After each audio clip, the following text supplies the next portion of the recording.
Totally. This is Dr. Amy Reyer, and she is a mindfulness educator. And for today, my meditation teacher at the Mariandale Retreat Center.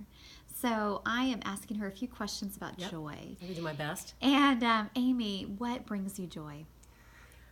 It's such a great question.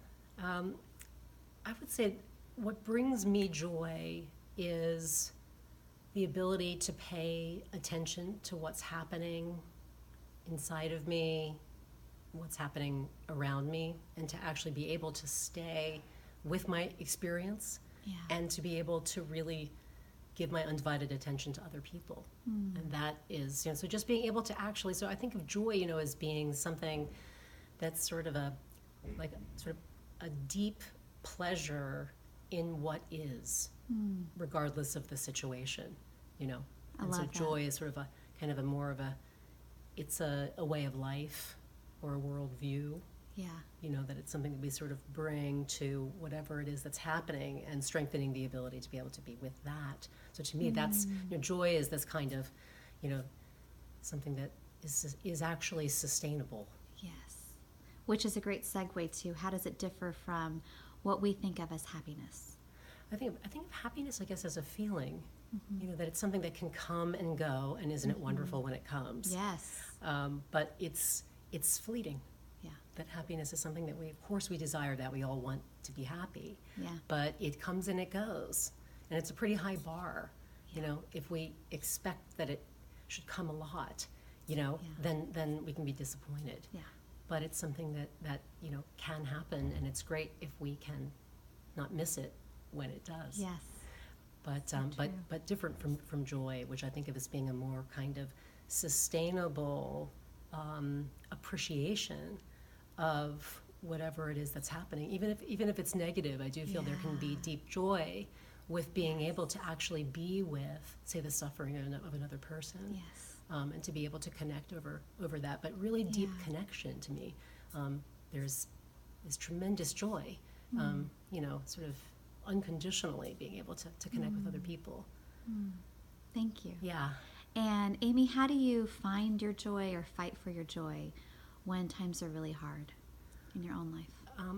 By being able to turn towards what's difficult rather than away, and that's a practice in and of itself. Wow. It's not something that, and it's not an easy thing. It's so counterintuitive or counter to the way that we're raised. And taught, but turn toward. Yeah, but sort of through meditation practices. Yeah, the teaching is to really turn towards what's difficult, whether that's an inner experience, a situation we find ourselves in, and being able to actually stay present with what's happening. To me, is again something that can become even joyful. So there can be that sense of joy by being able to stay present, and grounded in what's happening. And there can be sometimes the deepest human connections in difficult times. Yes, amen to that. And who inspires you to joy, and why? Gosh. I mean, I don't even know where to begin. Everything I would say sort of my top people, right, for being motivated. Well, my children, okay, so they've been my greatest teachers, right? That's, so hands down, my daughter and my son. But then beyond that, the Dalai Lama, Mother Teresa, those are sort of the top two that come to mind. Mingyur Rinpoche is a wonderful meditation teacher.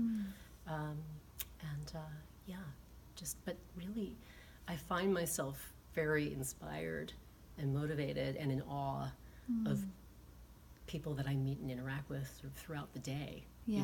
So I there's no shortage. It's like after today, we've been here meditating together, all of us, and so I'm going to add 30 more people to my list of those that inspire me.